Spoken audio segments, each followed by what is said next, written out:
Muy buenas noches. Buenas noches. Bueno, acá tenemos al muchacho que se consuela aquí. Bueno, tenemos días pasados por agua, ¿no? Esos han sido nuestros días, pero le damos muchas gracias a Dios. ¿Por qué? Porque cuando no llueve nos quejamos también. Nos quejamos cuando llueve, nos quejamos cuando no llueve. Y nos quejamos porque eso es ¿qué? Eso es una pandemia. Ya se fue el COVID-19, pero la pandemia de la queja no se ha ido. La ingratitud, la pandemia de la ingratitud, todo el tiempo ahí llorando nosotros, pues bueno, eso es, ya se ha quedado como parte de nosotros. Y es lo que, bueno, pedirle al Señor que nos ayude a superar esas debilidades naturales que hay en cada uno de nosotros. Bueno, en Filipenses 3, Pablo hace una advertencia muy interesante.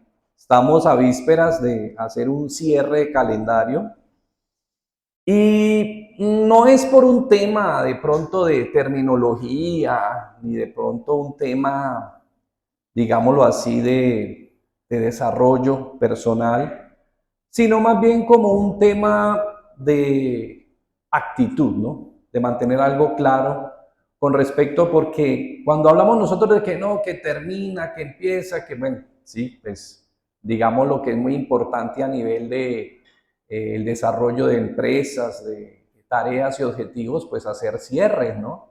Que cuando empezamos, cuando terminamos, hacemos un corte, hacemos un nuevo inicio. Pero ya presentándonos a nivel espiritual, pues lo importante es entender que esos cortes nunca van a estar. El tiempo realmente es algo abstracto en lo cual nosotros estamos y hablamos, ¿cierto?, del pasado, el presente y el futuro, pero realmente pues en la gloria del Señor eso no tiene, digamos, una propia significación. El tiempo es muy importante, sí, en el ministerio, en la obra de Dios, pero no que digamos nosotros que podamos quedarnos atados, ¿no?, a esa terminología, ¿no?, que termina, que empieza, sino que nosotros nos mantenemos en una constante. Por eso Pablo dice en Filipenses 3, versículo 12, no que lo haya alcanzado ya, ni que ya sea perfecto, sino que prosigo por ver si logro asir, o sea, tomar aquello para lo cual fui también tomado por Cristo Jesús. Hermanos, yo mismo no pretendo haberlo ya alcanzado, pero una cosa hago, ¿qué? Olvidando ciertamente lo que queda atrás y extendiéndome a lo que está adelante, prosigo a la meta. Y es la idea, ¿no? Esto a veces trae como unos cierres de que, no, que termina. Yo escucho a la gente que dice, ay, no, Dios mío, que se acabe rápido este año. ¿Qué pasa? Que le dé la vuelta al almanaque, eso no resuelve situaciones. Ay, sí, que se vaya rápido este año de yo no sé qué, y lo maldicen. El año no, el calendario no tiene nada que ver. Por eso, a eso es a lo que yo quiero hacer referencia. El calendario no tiene nada que ver. El año no es el que tiene que estar bien. El año no fue el que estuvo mal. Todo está en ¿dónde? En nosotros. No es el año el que tiene que cambiar. Somos nosotros los que estamos llamados a cambiar, a dar ese giro, a dar esa transformación. De hecho, usted ve que la gente, cuando las cosas no se empiezan a dar dentro de nuestra cultura y nuestra cosmovisión, y no solo la latina, la misma cosmovisión de Israel, ustedes recordarán, cuando las cosas a Israel no se le daban, ¿qué hacía? Caían en la idolatría. Empezaban a caer en la idolatría. ¿Por qué en la idolatría? Porque empezaban supuestamente a buscar opciones, alternativas acerca de qué Dios podía responder a la necesidad. Y entonces ellos decían, no, debe ser que busquemos el Dios, ¿cierto?, de los moabitas, o el Dios de los amonitas, o busquemos el Dios de los asirios, o busquemos el Dios de uno de los de Tiro, de los de Sidón. Pero, y eso es lo que pasa en nuestra cultura, ¿no? Cuando las cosas no están bien, ayer contaban pues historias populares, ¿no? ¿Qué pasa? No, pues que hay que ir donde el profesor fulano, no, que hay que ir a que le hagan tal cosa. no, que hay que ir al río y ponerse contracorriente y echarse, pegarse unos golpes con unos chamizos en la espalda para ver si se... Y esa es nuestra mentalidad, ¿no? Esa es nuestra cultura, buscar opciones. Haga la novena por 9 años consecutivos y Dios le da casa. Y tenemos toda esa idea, ¿no? Esa idiosincrasia de que, mire, de alguna manera esos cuentos de las 1001 noches han calado mucho o está, no es solo algo de los persas, está en el imaginario de la naturaleza humana. Nosotros buscamos siempre resolver de manera fortuita. Buscamos siempre, estamos con la esperanza de un golpe de suerte. Si no, las loterías no funcionaban. Los chances no funcionaban. ¿Por qué funcionan? Porque la gente todavía tiene la expectativa que una situación romperá toda, transformará toda su vida. Y no es así. ¿Cuál era el problema de Israel? ¿Por qué las cosas no se daban en ese momento? ¿Cuál era el asunto? ¿Era que Dios no era capaz de responder a las necesidades de Israel? Era más que suficiente. El problema no era Dios. El problema era ¿quién? Israel. Miremos un poquito en Isaías 58. Porque esta es otra, ¿no? Entonces, vamos al otro punto. No, ya somos creyentes y firmes y ya con eso, ya sacamos todos esos agüeros del pasado, ya no creemos en eso. Pero sin querer, empezamos a buscar dentro de la cultura cristiana, dentro de la, digamos, la doctrina cristiana, empezamos a buscar elementos que también traigan ese tipo de resultados. Y entonces mire que en Isaías 58 dice, del versículo 1, clama voz en cuello, no te detengas, alza tu voz como trompeta y anuncia a mi pueblo su rebelión y a la casa de Jacob su pecado. Mire lo que dice el 2, que me buscan cada día y quieren saber mis caminos como gente que hubiese hecho justicia y que no hubiese dejado la ley de su Dios. ¿Qué le piden? Justos juicios. ¿Y quieren qué? Entonces, el problema no era Dios. Y aquí entonces, ¿qué es lo que ellos están haciendo? No, ¿qué es lo que le van a reclamar a Dios? Señor, yo he ayunado y ayunado y ayunado. No, es que no es aguantar, no es dejar de comer. Hay que cambiar, hay que ser obediente a Dios, hay que seguir las prescripciones divinas. Hay que aprender a poner en práctica la palabra de Dios. Y eso es lo que junto con lo que tú quieras hacer va a traer transformación a tu vida. Entonces, algunos que ven el ayuno como frote esa lámpara, frote, ayune y verá que se le va a resolver. Cuidado, usted puede abstenerse todo lo que quiera, pero si usted no está practicando, si usted no va a ser obediente a Dios, puede quedar como un faquir. Puede quedar pegado entre pecho y espalda, se le puede pegar el espinazo, pero no va a haber respuesta si no va realmente a ser obediente a Dios. Porque ellos habían caído en todas estas prácticas, vivían como les daba el antojo y pensaban que con ayunar, entonces, ¿qué? Ahí le resolvió el problema a Dios. Dios nos ha dicho y nos ha enseñado, entonces hagamos esas cositas y lo tenemos contento. Esa es nuestra naturaleza humana, como a veces hacíamos como hijos, ¿no? Como hijos a veces hacíamos ciertas embarradas, pero nosotros sabíamos qué le gustaba a mi papá y a mi mamá. Y entonces íbamos y tratábamos de satisfacer esas situaciones. Y entonces cuando llega, no, ¿qué pasó? Que no, tal cosa, sí, no, yo fallé, pero mire que yo hice tal cosa. Entonces uno buscaba compensarle. Y uno cree que le va a hacer lo mismo a Dios. Y así no es con Dios. Entonces, ¿a qué voy con este tema? La idea hoy es que podamos entender que no hay ese principio ni hay ese fin. La idea es que nos mantengamos siempre en esa constante de ¿qué? De ser obedientes y permitir al Espíritu de Dios que transforme nuestra vida. Y cuando yo hablo en ese objetivo de ser obediente, no es que siempre estemos pegando en la meta. Continuamente al contrario, desacertamos. Pero lo importante es mantener la premisa.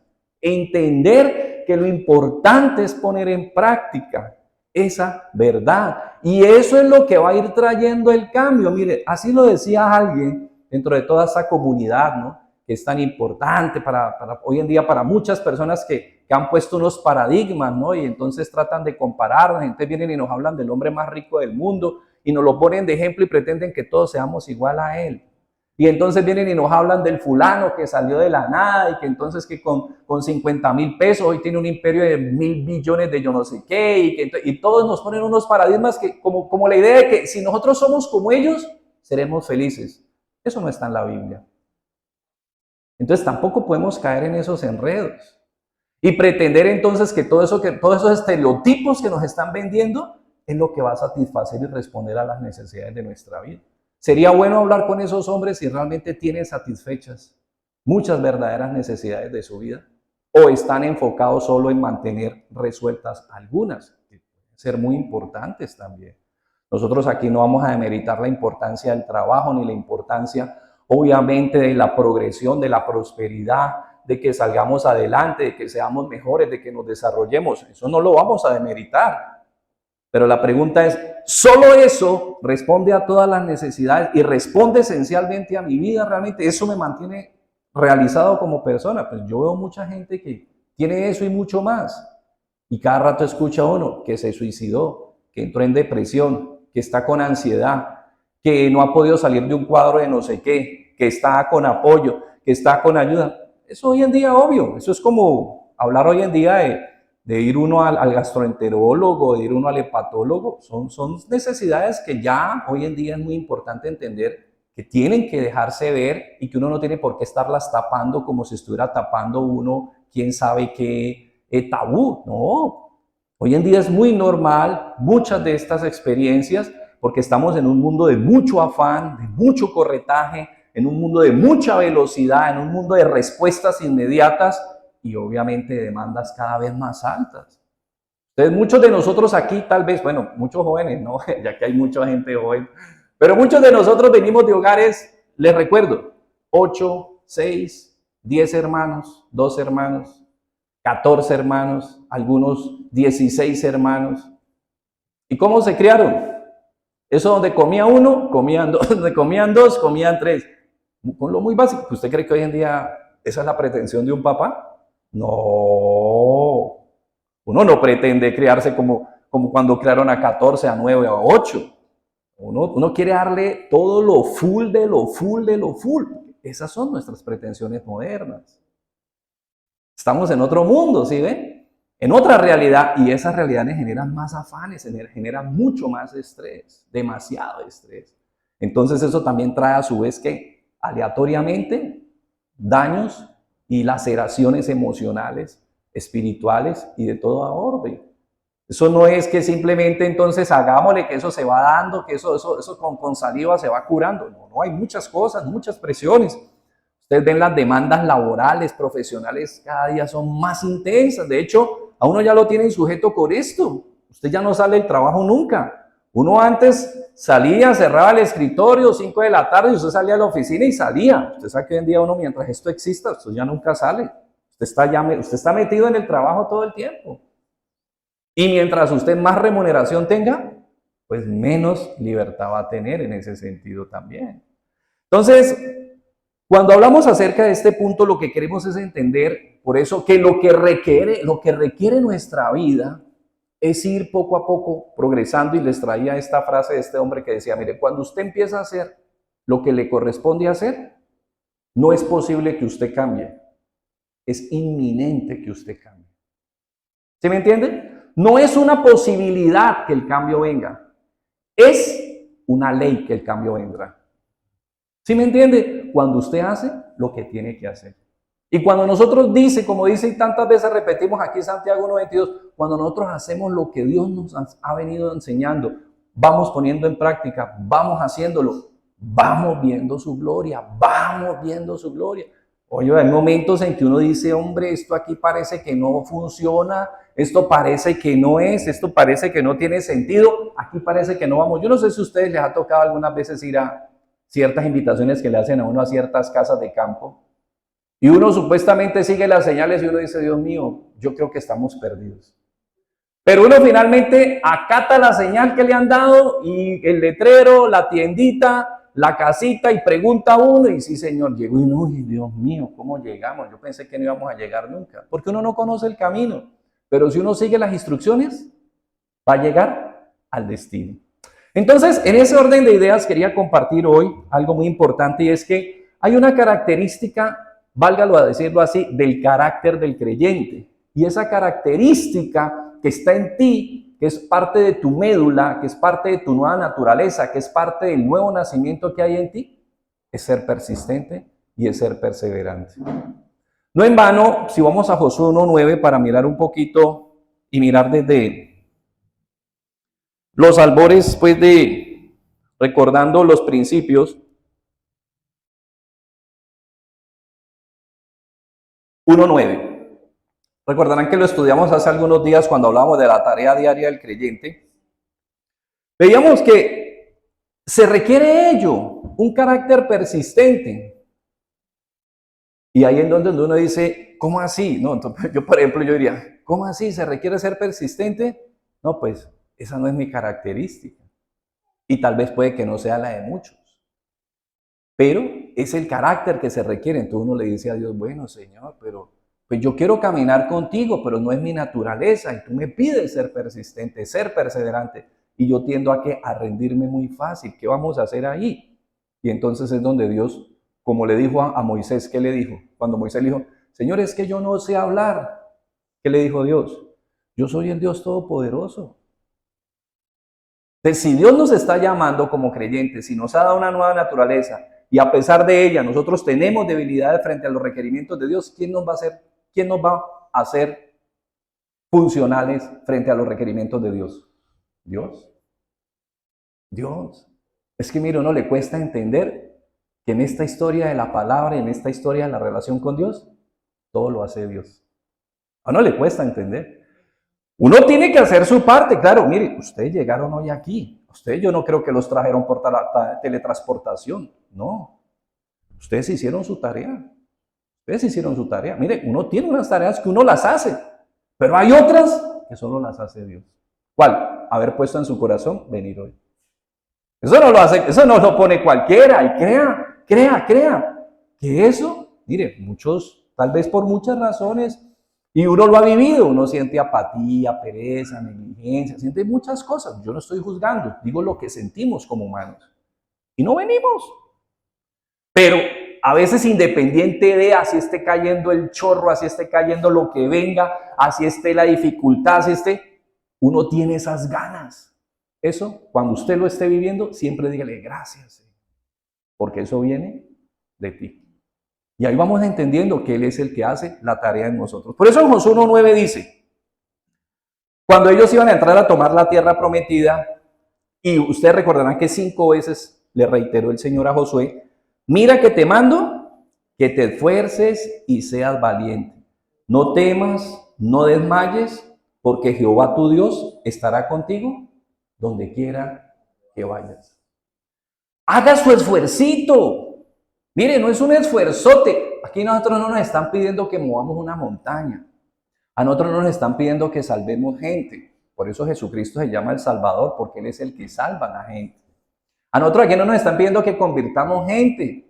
Por eso el Espíritu Santo es el consolador, es el que nos convence, es el que convierte a la gente. Oye, entonces a nosotros, ¿qué nos está pidiendo aquí? Que le pidamos a Dios que nos ayude a ser obedientes. Que le pidamos a Dios que nos ayude a poner en práctica la palabra. Eso es lo que nos toca hacer a nosotros. No que lo tengamos que hacer, no, que Él nos ayude a hacerlo, porque es que de Él viene la provisión, de Él viene la suficiencia y de Él viene la fuerza. Cuando Dios le está diciendo esto a Josué, ustedes recordarán el resto de la historia si la han leído, ¿qué dice finalmente en los capítulos? Bueno, vamos un poquito para que no dejemos esto aquí en el aire, a Josué 22 al 24. Él mismo reconoce que Dios lo hizo todo. Dios lo hizo todo y es lo que tarde o temprano todos reconocemos. Usted en el recorrido de este año ha visto muchas veces la fidelidad de Dios. De hecho, ha visto muchas veces más lo que ha ganado que más lo que ha perdido. Y Dios siempre ha estado, ¿qué? Ha estado con nosotros. Entonces dice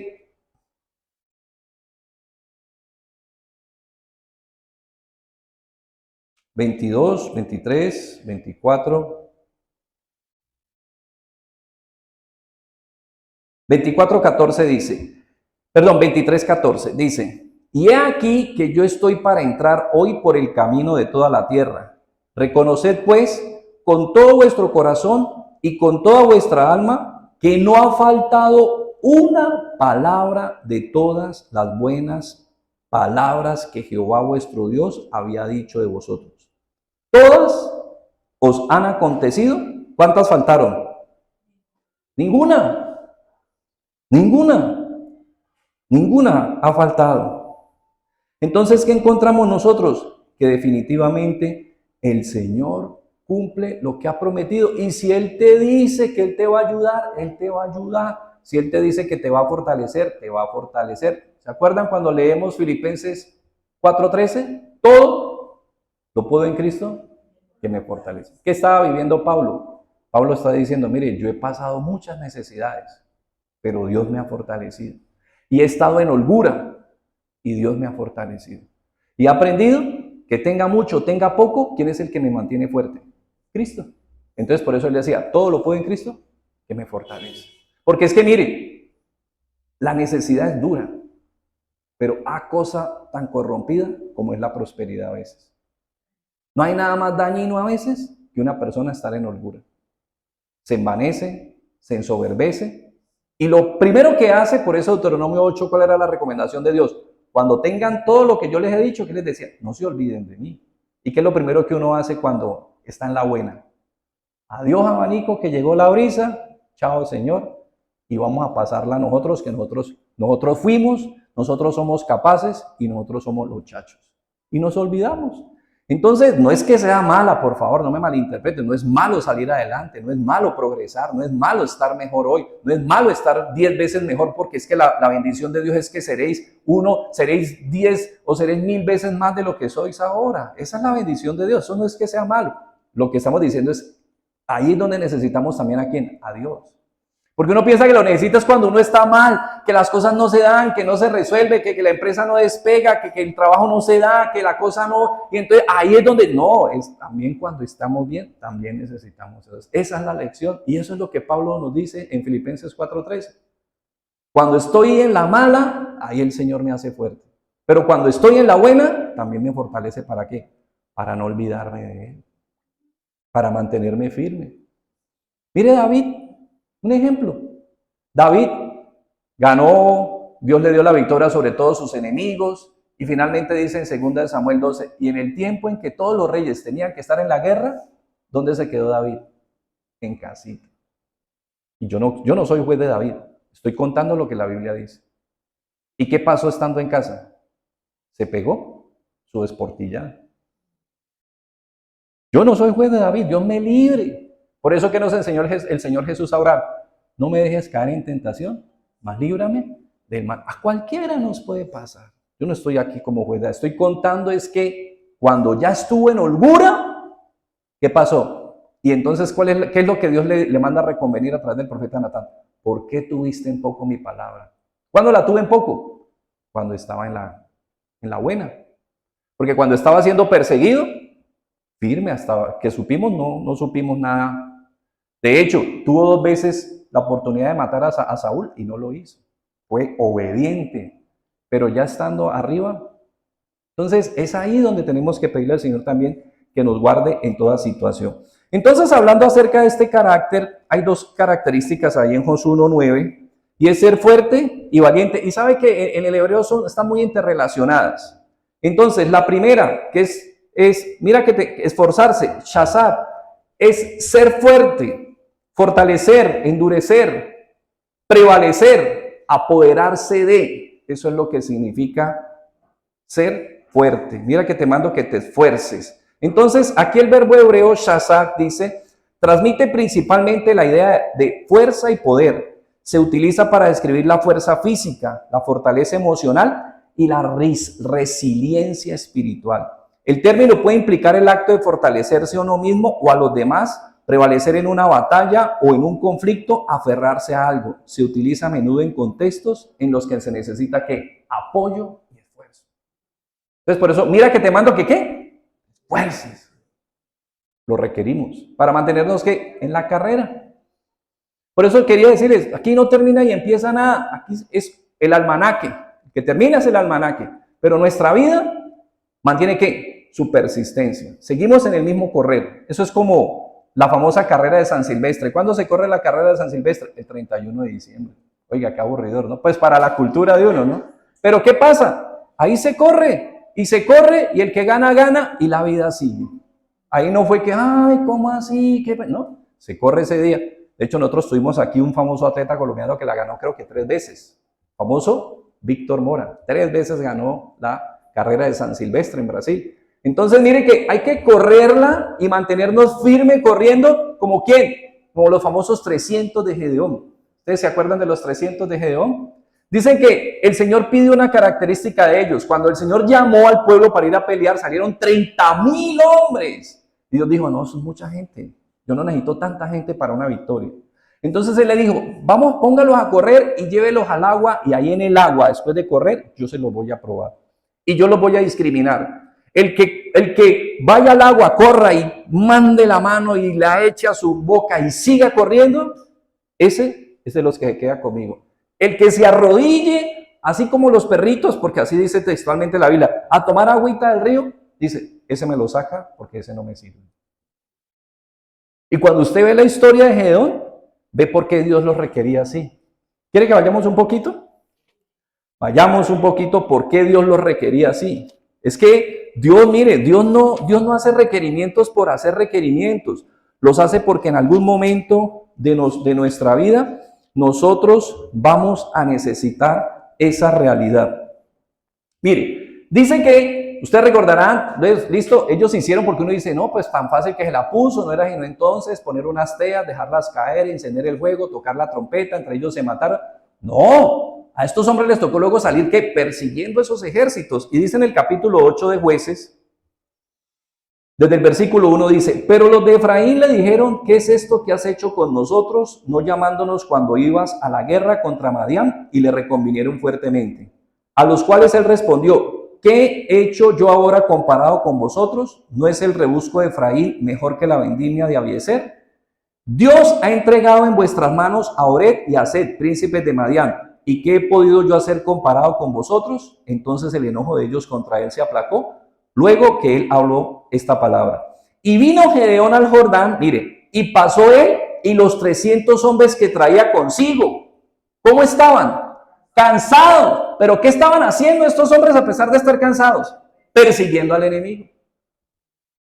¿Ya entendió por qué Dios supo cómo los discriminó en su momento? ¿Qué necesitaba él? Gente que llegara al agua corriendo, pero no se arrodillara, no se agachara a tomar el agua, sino que ¿qué? Tomara lo que necesitaba, se abrevara de lo que necesitaba y se mantuviera ¿qué? Corriendo. Muy similar a lo que está diciendo Pablo, ciertamente olvidando lo que queda atrás. ¿Vamos para dónde? Para adelante. Eso es lo que hay que hacer, familia. Deje lo de atrás, déjeselo a quién? A Dios. Lo de atrás, a Dios. Él se encarga. Mi pasado, ¿quién se encarga de mi pasado? Dios. De hecho, ¿quién se encargó ya de él? Jesús. ¿En dónde quedó mi pasado? En la cruz. Porque es que, ¿sabe qué es lo que lo detiene a uno de este correr? Usted va toda, usted va corriendo, usted va firme, usted se mantiene y viene una cosa y viene la otra y viene este y viene aquello y usted va corriendo. Cuando llegó un pensamiento del pasado, llegó el pasado, se le apareció el pasado en fotos, en imágenes, inmediatamente ¿usted qué? Baja los brazos, se detiene y usted se queda. ¿Qué significa? Que el pasado nos detiene. El pasado nos detiene. Entonces, yo no estoy diciendo que nosotros vamos a poder fácilmente olvidarlo, no. Pero tenemos continuamente, cuando estamos corriendo y vemos que el pasado nos va a detener, ¿a quién hay que entregárselo inmediatamente? A Dios. Para podernos mantener, ¿qué? Corriendo y firmes. Y si usted lee la historia, para que no nos detengamos, porque el pasado nos detiene, no es...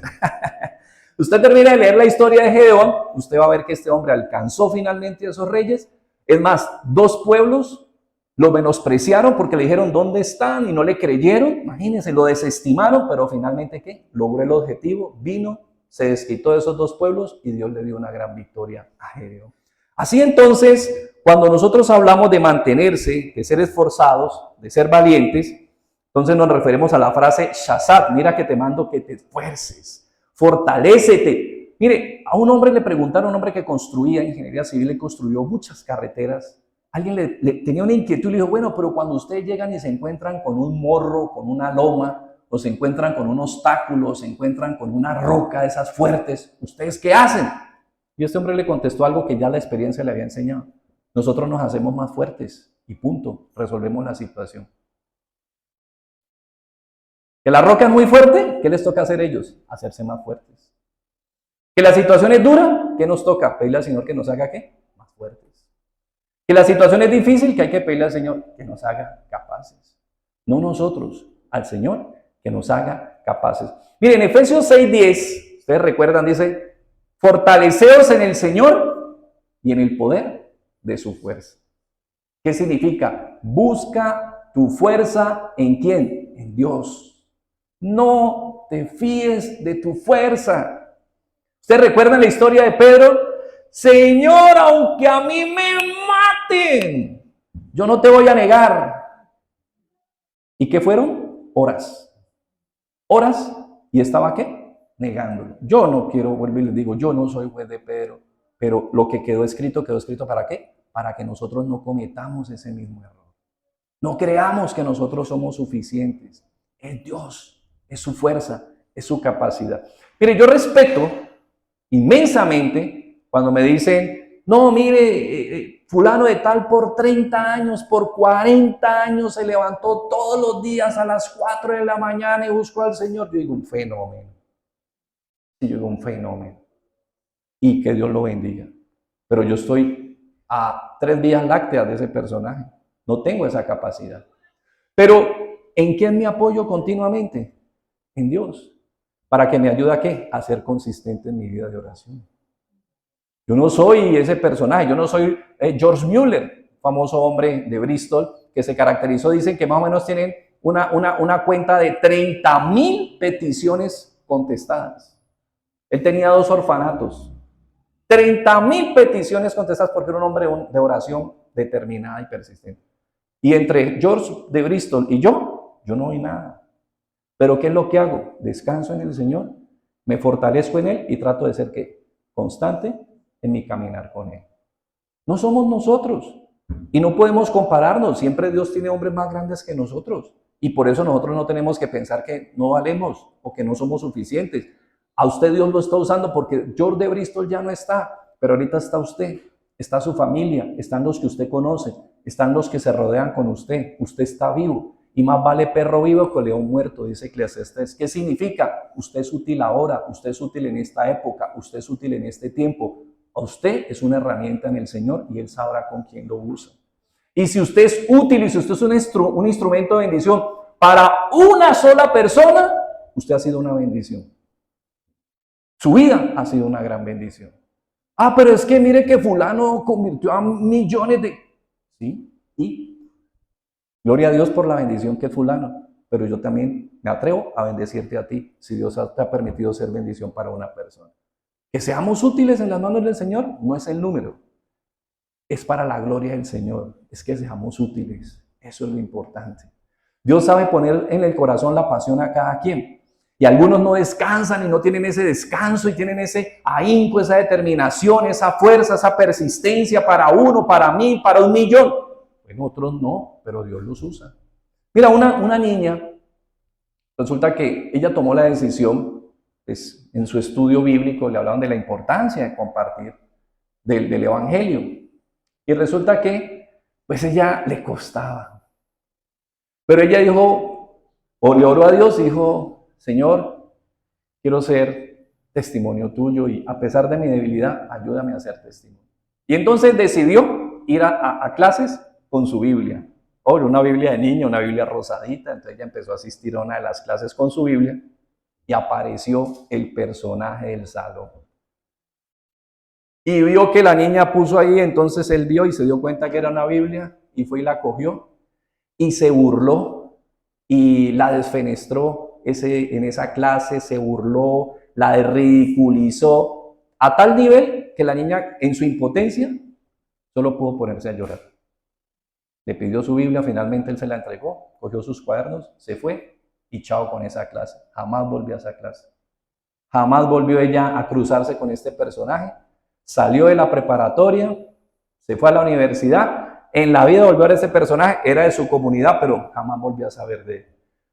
Pero resulta que un buen día le dijeron que estaba en una fiesta de egresados y ella siempre le tenía terror a ir a fiestas porque encontrarse con este tipo, ¿no? Ella decía lo último con ese señor. Pero su esposo, que no tenía nada y no sabía la historia, le insistió y se fue. Y resulta que cuando llegaron no habían empezado. Y el primer personaje que salió fue este. Ya hecho un hombre adulto, ya un hombre mayor. Y se vino y para colmo se vino donde ella. Él dijo, no, ahora viene otra vez a burlarse de mí. Y vino y la saludó como los dioses. La saludó increíble. Conoció a su esposo, se presentó, le presentó a su esposa y le dijo que él era creyente hace muchos años, que de hecho era pastor. Ella quedó y entonces él le dijo, ese día que yo me burlé de ti en el salón y tú lloraste, yo me fui muy conmovido. Y luego yo sabía que tenía un amigo que asistía a una iglesia y me impactó mucho tu sensibilidad y me sentí muy avergonzada. Y fui y le dije, ¿por qué ustedes buscan a Dios? Yo quería saber qué pasaba con el cristianismo. Y él me compartió el Señor. Y ese día conocí a Dios y desde ese día camino con Dios. Entonces, no es tu fuerza. No es tu fuerza. ¿Es quién? Es Dios. ¿Te das cuenta? ¿Es ser qué? Obediente. ¿Es ser qué? Obediente. ¿Obediente en las fuerzas de quién? De Dios, no en las tuyas. Por eso mira que te mando que te esfuerces. Y dice, ser fuerte. Dice, viene de amex. Es como digamos así, la palabra que tiene relación dentro del griego. Que es ser fuerte, valiente, ser firme, fortalecerse. En la antigua cultura israelita, la fuerza y el coraje eran cualidades muy valoradas, especialmente para los líderes y guerreros. El concepto de amex está profundamente arraigado en la narrativa de los israelitas, quienes a menudo se enfrentaban a formidables enemigos y tareas abrumadoras. La exhortación a ser fuerte y valiente es un tema recurrente en la Biblia hebrea que refleja la necesidad de confiar en el poder y en las promesas de Dios. ¿Para qué? Para congregarnos. Entonces, no se trata de nosotros, familia, no somos nosotros, no somos los que somos capaces, es el Señor quien definitivamente nos permite ser esforzados. Al contrario, yo no sé si a usted le pasa, yo le voy a confesar una realidad que me pasó muchos años en la vida cristiana. Yo ya llevaba años en la vida cristiana, por decir, yo llevaba ya 8 años en la vida cristiana y llevaba 8 años y un día pensando cómo retirarme. ¿Y qué argumento sacar como para bajarme de este bus? Usted dirá, pero eso sí tiene sentido. Esa es la lucha de la carne. Yo veía la gloria de Dios, era un hombre transformado, era un hombre cambiado, era un hombre que veía bendiciones, era lo que yo buscaba, pero la carne, ¿qué me decía? Bájate de ese bus, que esto por acá es muy chévere, acordate lo que perdiste, acordate lo que... ¿Qué hizo Israel cuando salió de Egipto? ¿Qué le pedían? Dios mío, sácanos, rescátanos. Y cuando estaban afuera, ¿qué? Ay, allá la pasamos tan chévere, no, allá vivíamos felices. La carne es una cosa tremenda. Uno a veces menosprecia la carne, no cree que la carne es cualquier cosita ahí. No, la carne es una fuerza y tiene una capacidad de persuadirnos, porque es como un niño antojado que te llora, que te patalea, que te hace berrinche. Como les he contado alguna vez que tenía un amigo que cada vez que la mamá lo regañaba, iba y hacía berrinche y se tiraba en el garaje de la casa y todos lo escuchamos cuando pasamos. Y él gritaba, usted no me quiere, usted me odia, para usted yo soy lo peor, yo soy recogido. Bueno, él gritó, porque no le dejaban hacer algo. ¿Y sabes qué hace la carne? Exactamente lo mismo. Usted sabe que usted no puede hacer eso.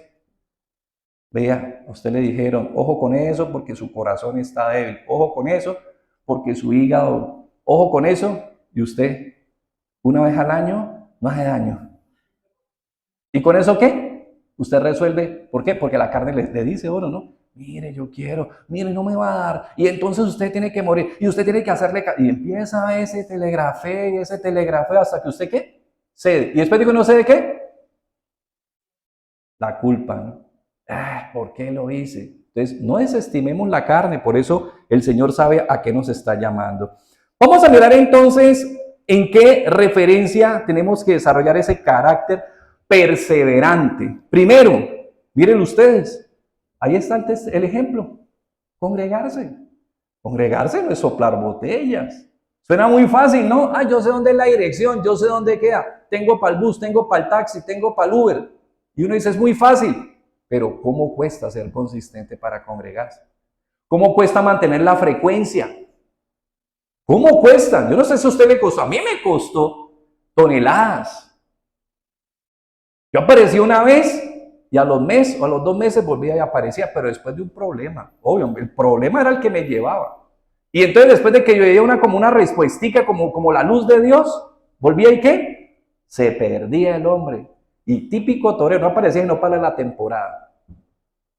Me costó muchísimo, a mí me costó muchísimo. Entonces, por eso dice Hechos 2, 46, 47, y perseverando unánimes cada día en el templo y partiendo el pan en las casas, comían juntos con alegría y sencillez de corazón, alabando a Dios y teniendo favor con todo el pueblo, y el Señor añadía cada día a la iglesia los que habían de ser salvos. Se requiere ser perseverantes para reunirnos en la iglesia, en la congregación, aún en los grupos vida. Muchas veces nos aparecen situaciones, no, que no se puede, que sí se puede, pero ¿qué? Listo, para tal día, ajustamos fechas, pero ¿qué? Pero seguimos haciéndolo. No es que decimos, no, entonces no lo volvamos a hacer. Que no se pudo una vez, ¿no? Que no se pudo 2 veces, no lo volvamos a hacer. Listo, cerremos. Me pasa como el ferretero, ¿no? ¿Por qué no cierra la ferretería? No, porque no tengo candados. Entonces, no, es ser ¿qué? Persistentes. Y ahí hay una palabra, la palabra aquí que dice perseveraban ellos es proscartatereo. Proscartereo, que significa dedicarse a, persistir, continuar firmemente en. No hay un equivalente propiamente hebreo para proscartereo. El concepto de firmeza y devoción se puede ver más bien en qué palabra, la que acabamos de ver anteriormente en hebreo, shazat. ¿Es que? Mira que te mando que te esfuerces. Es que se requiere. Pero, ¿quién nos ayuda? Señor. O sea, ¿por qué te hago esta claridad? Porque es que una vez piensa, sí, no, claro, yo no he entendido, yo tengo que, no, tengo que no. Lo primero es busca a Dios, ya entendiste qué es lo que hay que hacer ahora, busca a Dios para que Él te haga fuerte. Él te haga fuerte, no eres tú, no es tu fuerza, no es tu capacidad humana. Entonces es ser fuerte, es fortalecerse, es aferrarse a algo, como dice Isaías 41, de 40-31. Mas los que esperan en el Señor tendrán ¿qué? Nueva fuerza. ¿Qué es la palabra esperar ahí? Aferrarse, agarrarse duro cuando viene así el viento, viene ese ventarrón y usted se agarra y usted se dobla, pero no se suelta. Como hacen los corronchos, ¿no? Este pescadito, el corroncho, el coge, se pega a la piedra y eso va a la corriente y él está ahí, apenas mueve la colita y no hay quien se lo lleve. El corroncho se pega ahí a una piedra y ahí está comiéndose el hongo porque es lo que él hace. Pero él no se lo lleva a la corriente así tan fácilmente. Eso es lo que tenemos que hacer. Entonces, este verbo transmite una sensación de firmeza, dedicación, implica un esfuerzo continuo y persistente, una actividad o propósito en particular. En el Nuevo Testamento a menudo se describe el compromiso de los primeros creyentes con la oración, la enseñanza, la comunión y otras disciplinas espirituales. El término sugiere no solo una espera pasiva, sino un compromiso que activo y duradero. ¿Ok?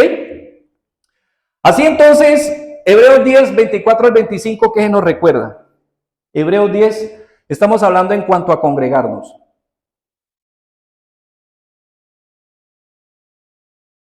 Por ejemplo, mire, este cristiano que busca afecto, pero resulta que uno le dice que nos vamos para la casa y no se quiere ir.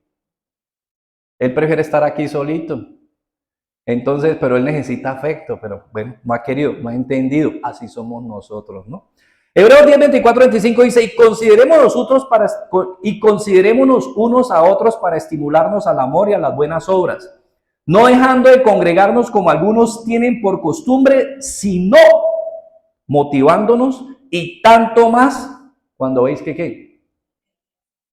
Claro, algunos dicen, no, pero mire, no podemos hablar de la venida del Señor, porque no, pues es que recuerde que la venida del Señor es algo que siempre va a ser inminente. Por eso Filipenses 4 dice, el Señor está cerca, Él siempre está cerca. Siempre está cerca. Entonces dice que mantengamos esa persistencia en cuanto a congregarnos. En cuanto a la vida de oración, somos persistentes. Lucas 18:1, el Señor Jesús nos motivaba y nos decía, también le refirió Jesús una parábola sobre la necesidad de orar siempre y no desmayar. ¿La necesidad de qué? Orar siempre y no. Ojo, no significa que uno no pase, no, que no dejes de hacerlo. Que no pudiste hoy, que no pudiste mañana, que no pudiste, vuelve, inténtalo, pero no digas, eso no lo vuelvo a hacer. No, hágalo, insista, sea persistente. Efesios 6:18 nos recuerda igualmente, dice, orando en todo tiempo, con toda oración y súplica en el Espíritu, y velando en ello con toda perseverancia y súplica, ¿por quién? Por los santos. Entonces, seamos persistentes también en ¿qué? En la oración. Es importante ser persistentes en la oración. En nuestra conducta, que es nuestra manera de andar, que es nuestra manera de proceder. Lucas 8:15, también debemos de ser, nuestra característica es esa, sí, mire, en todos los aspectos. Mire que de la conducta se desprende lo demás, que yo me congregue, que yo ore, pues obviamente de mi naturaleza como persona. Lucas 8:15, en mi conducta dice, mas la que cayó en buena tierra, estos son los que con corazón bueno y recto retienen la palabra oída, ¿y qué? ¿Con qué? Perseverancia. La famosa parábola de ¿qué? Del sembrador. Una semilla cayó ¿en dónde? Junto al camino, en las piedras, en los espinos, y finalmente ¿qué? En buena tierra. Pero no es que cayó en buena tierra y ya, sí, ella va a cumplir, ella va a germinar solita, usted no tiene que empujarla, ella va a dar, pero luego ¿qué? Viene que uno sea persistente en su cuidado, lo que le corresponde. Uno también tiene una tarea ahí. Romanos 2:7 dice, vida eterna a los que perseverando en bien hacer, buscan gloria y honra e inmortalidad. Una comparación que está haciendo Pablo entre aquellos que siguen la impiedad y los que siguen la piedad de Dios. Entonces, el que sigue la impiedad, pues, recogerá su fruto. Pero el que sigue la piedad, por eso dice aquí, vida eterna a los que perseverando en bien hacer, buscan gloria y honra e inmortalidad. Ahí la palabra perseverar ya no, mire, no es procasterteo, sino que es hipómene.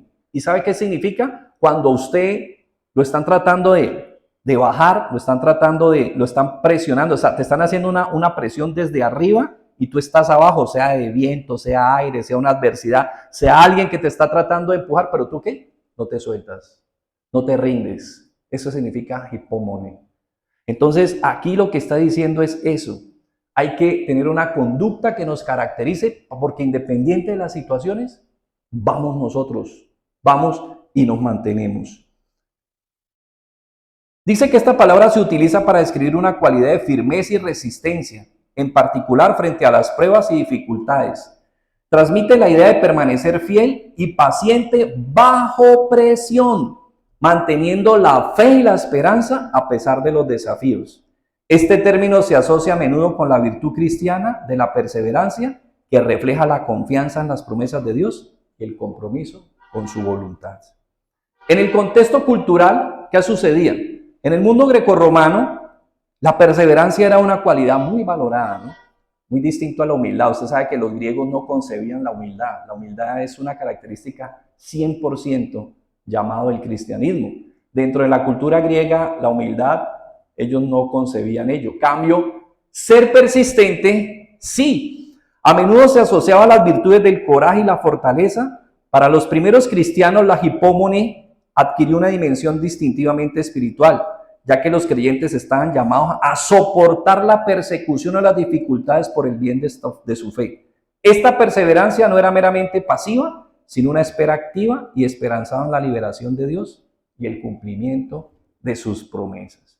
Entonces, hemos visto la importancia de ser persistentes en cuanto a congregarnos, en cuanto a la vida de oración y en cuanto a nuestra conducta.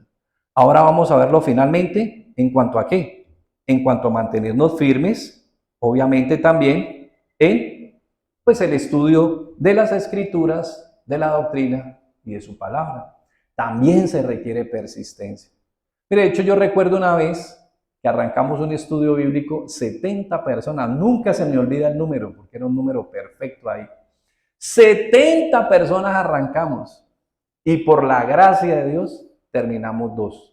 Y digo terminamos porque terminé yo con una señora, doña Marujita, quién sabe dónde estará, no jamás la volví a ver, pero yo no solo doy testimonio por lo que Dios nos permitió ser persistentes a ella y a mí, sino al profesor, a Pablito, que hasta la última clase preparó su clase completa, nos dio la clase completa y nos instruyó hasta el último día. Eso también siempre se lo anotaré. Hoy en día es un gran médico, es un gran profesional especializado, tiene su clínica, no es cualquier perico de los palotes y en ese momento tenía una capacidad increíble. De hecho, él pasó derecho con el IFES, pasó de UNAJ a la universidad a estudiar medicina. Era un hombre extremadamente competente que pudo haber dicho, pero yo darle un tema a 2 gatos, pero ahí estuvo fiel hasta lo último y nos lo dio completo, nos daba el tema completo con ejemplos, con amplitud de conceptos y eso toda la vida lo guardaré en mi corazón, porque fue una gran lección. Él fue testimonio para nosotros. Porque así como nosotros pudimos haber dicho, él pudo haber dicho, pero su compromiso, su responsabilidad y su manera, su persistencia en darnos todo, pues nos llevaba a nosotros también. Entonces no fue solo algo nuestro, fue algo que nos fue estimulado por quien nos estaba dando dirección. Por eso en 2 Timoteo 3:14, ya finalizando, porque esto pues se acabó la reunión. Timoteo 2:14, Pablo hablándole a Timoteo haciendo una comparación frente a los hombres impíos y llamándolo a él a vivir de acuerdo a la verdadera piedad. Entonces él le hace este llamado y le dice, pero persiste tú en lo que has ¿qué? Aprendido y te convenciste, sabiendo de quién has aprendido. Qué importante entonces también ser persistente ¿qué? En las Escrituras. En tu estudio, en tu formación, en tu capacitación, en la doctrina y en la teología que se desprende pues, de las mismas Escrituras. Por eso, pues, de pronto hablar de ser persistente en la doctrina y la teología, pues si tú ya eres persistente en las Escrituras, ambas también van a ir de la mano, porque de ahí proceden. Los dogmas que nosotros obviamente participamos no son dogmas que a alguien se le ocurre, sino que son producto de lo que dice la Escritura. Uno va, estudia la Escritura, entiende la Escritura, examina la Escritura y entonces se da cuenta que hay unas premisas, unos dogmas, hay unos conceptos que, lo que estamos viendo, ¿cuál? Pues ser persistente en la oración, ¿de dónde estamos sacando eso? De la Biblia. Ser persistente en la congregación, ¿de dónde estamos sacando eso? De la Biblia, ¿sí? No lo estamos sacando pues de ahí, del sombrero, del cubilete, no, lo estamos sacando ¿desde dónde? Del contexto. Ser persistente en tu conducta, lo estamos sacando ¿desde dónde? De las Escrituras. Entonces no es simplemente un tema que sale al azar y que se nos ocurrió, no, pues que a mí me parece muy bueno porque es que yo veo que mire que todas estas personas, que los coaching, que los mentores y que hoy en día que el desarrollo, mire estos hombres que acá, no, qué rico nosotros tomar eso de allá y entonces terminamos haciendo a veces conciliaciones o integraciones que no se necesitan porque fluyen realmente del fundamento de la palabra. No tenemos que traer cosas prestadas cuando la palabra misma no solo nos está hablando de que estamos llamados a hacerlo, sino que tenemos una fuente que nos provee la capacidad para llevarlo a cabo. Eso es lo más importante. Entonces, ahí el término ya no es ni procostartereo, ni upómone, sino que es meno, que es exactamente el término que se utiliza en Juan 15. Si permanecéis en mí, es la palabra permanecer. Ahí es la palabra permanecer. Entonces, ¿qué es lo que nosotros tenemos que hacer frente a la doctrina? Permanecer frente a la palabra, permanecer. así como si el pámpano no permanece en la vid, ¿qué? No va a llevar fruto. Así nosotros también debemos de permanecer en lo que hemos aprendido. Y ese contexto que usted está leyendo ahí, usted pasa al 15, si quiere vayamos, para que cerremos con ello, y se da cuenta que es el contexto que habla acerca de ¿qué? De la inspiración divina. La Biblia que usted tiene ahí es palabra inspirada de Dios. Por tanto, usted no está recibiendo ahí los conceptos de fulano, mengano, perencejo o fulanito, menganito. No, usted está recibiendo ahí los conceptos divinamente inspirados por Dios. Por eso dice, versículo 15, y que desde la niñez has sabido las sagradas escrituras, las cuales te pueden hacer sabio para la salvación por la fe. ¿Qué es en quién? En Cristo Jesús. Toda la escritura es inspirada, porque él ya le había hablado ahí en el 15 acerca de la Sagrada Escritura. Entonces dice, toda la escritura es inspirada por Dios y útil para enseñar, redarguir, corregir, instruir en justicia, a fin de que el hombre de Dios sea perfecto, enteramente preparado ¿para qué? Toda obra. Y si usted sigue, ¿qué le sigue diciendo? Mire, ¿cómo se rebate la impiedad? Con la piedad que consta en la Biblia. Así es que se rebate la impiedad. Con la piedad que procede de las enseñanzas bíblicas. La piedad que procede de los conceptos divinos. La piedad que procede de la inspiración de Dios. Así es que se rebate la impiedad. Si usted sigue ahí adelante, dice, te encarezco delante de Dios y del Señor Jesucristo, que juzgará a los vivos y a los muertos en su manifestación en su reino. ¿Qué dice el versículo 2? Que prediques la palabra. ¿Cuál palabra? Nos devolvemos otra vez al 3, 16, 17. Toda la escritura es inspirada por Dios. La palabra de Dios. Y no es para venir a predicar historias, sí, traer conceptos y traer, sí, digamos, temáticas prestadas de esa. Eso en su espacio.